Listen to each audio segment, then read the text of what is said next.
What portfolio retirement plan will allow you to sleep better at night?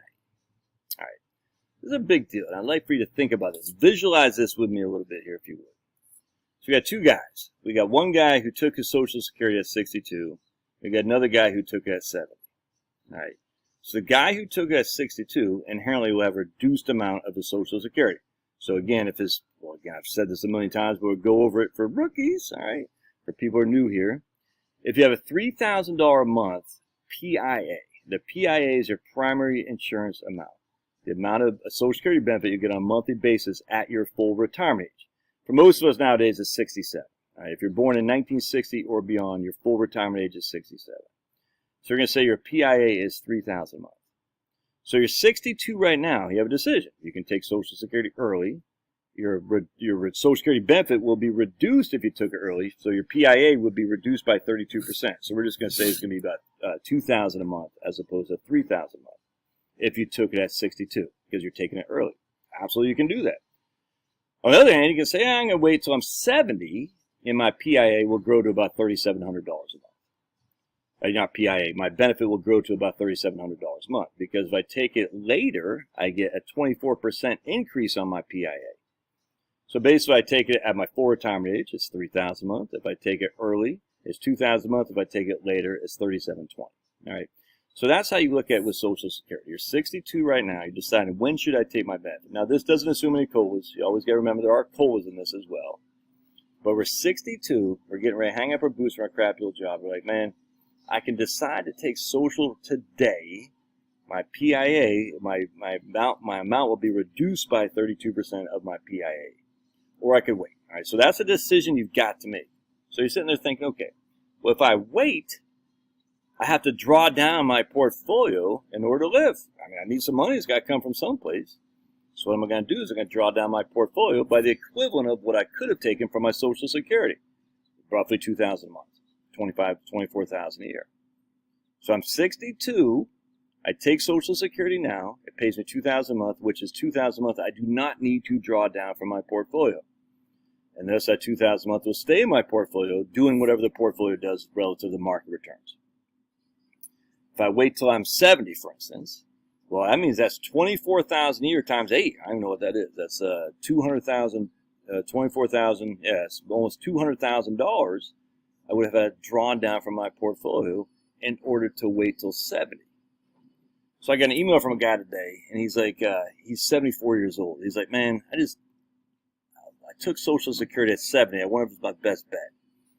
And he's like, trying to recalculate was average index monthly earnings, the whole thing. I'm like, dude, why even bother, man? Why even bother? It doesn't matter. It's the water under the bridge, dude. Why even mess around with this? But anyway, be it as it may, he's sitting there thinking, he's 74 now. He waits till he's 70. He said, I know what he's thinking. He's thinking, man, if I would have deferred, if I would have taken Social Security early, that money would have been left in my portfolio, and because the last 10 to 15 years has been a booming market, it could have grown significantly. I get it. It's called recency bias. We're looking at the past and the most recent time frame. We're assuming that would be extrapolated to the future, and you can't do it. First, don't do it yourself. It doesn't make any sense. But second, there's no evidence. I mean, you just can't say, hey, what happened in the last past would have gone right in the future. Just don't do that. Because what happens is recency bias works both ways. People forget what happened in the aughts, man. From 2000 to 2009, the markets had a negative return. People forget this because we don't have recency bias. But I remember like it was yesterday, man. People in 2010, 11, 12 were like, oh, I'm not touching those markets because of their recency bias of the down years. People forget. 2000, 2001, 2002. The S&P 500 was down 9, 12, and 22% respectively. And into the Q1 of 2003, it was down another 10%. It was bad, dude. And then we had a little bit of growth. In 2005, the S&P was up like 4% or something like that, not much. And then the end of 2007 came along, from October 1st, 2007 to March 9th of 2009. The S&P 500 was down 57%. All right, so people sitting there retiring in 2010 had the recency bias of the massive declines in the markets. And as such, they use that recency bias to dictate how they're going to invest their money, which is a mistake.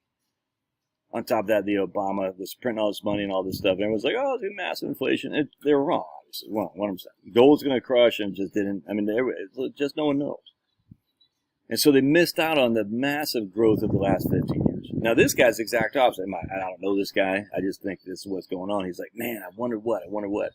He's the exact opposite. He's got recency bias in the last 10 years. It's like, man, if I would have if I would have taken Social Security early, that $200,000 in my portfolio would have doubled.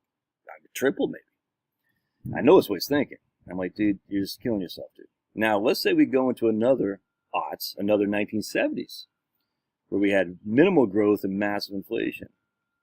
What's more comforting for you as a recent retiree? Living off a portfolio that is literally declining in value, not even relative to inflation, but just because the markets aren't going so well. I mean, right now the PE ratios are high. They're not significant. They're not nosebleeds, but they're high valuation. So you're sitting there as a retiree. You're like, man, I got my portfolio, my $1 million. We'll just use that. I got $1 million in my portfolio. But because I took Social Security early, I have to draw more from my portfolio to make ends meet than if I would have waited till I was 70.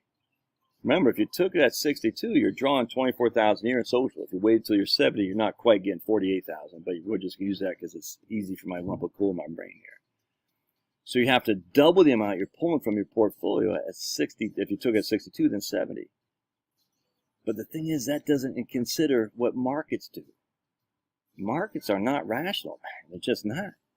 It doesn't take much to make a market just go south for a long time. People think, oh, in 2020, they call it the Valentine's Day Massacre in 2020. The markets were down 35%, but I was able to survive. And I bought more. I always say, well, how did you buy more? Did you have cash on the side? I don't ever understood how you bought more in the market. I hear this all the time, these guys. Oh, the markets were down. I deployed more money. Oh, how long were you sitting in cash there, guys? Because you deployed more money, that means you had a bunch of cash on the side, which means it wasn't invested for the last 10 to 15 years. Anyway, so we had a 33-day market decline. That's no big deal. The typical market decline happens every 4 to 5 years, a 20 to 25% market bear. And sometimes it takes 33 days like it did in 2020. Sometimes it takes 3 years and a quarter like 2000, 2001, and 2002. 18 months, 2007, 2009. It can get ugly. And when you're retired and you see your portfolio declining by that kind of amount, man, you're in a world of hurt. There's no other way around it.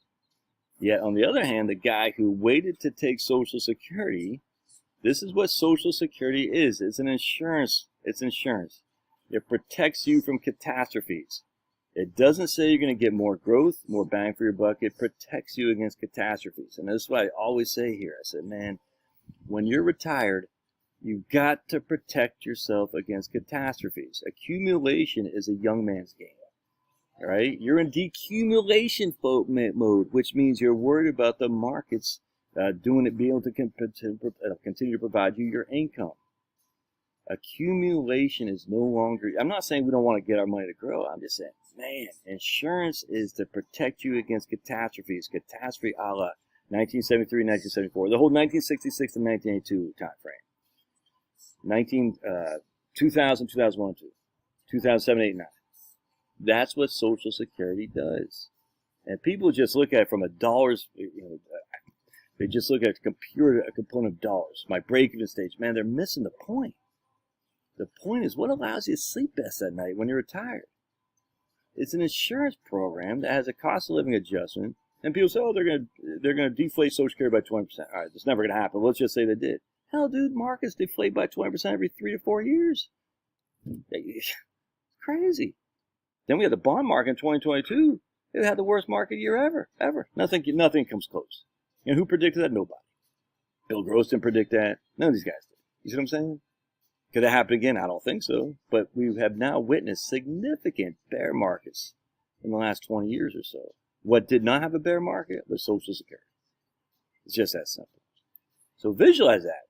Visualize that. Say to yourself, I wonder if I'd sleep better at night if I had more Social Security and less portfolio, or if I had more portfolio and less Social Security. What would give you better time to sleep? I guarantee it's going to be more Social Security. And something about that. God bless. That'll be your thoughts. We'll see you.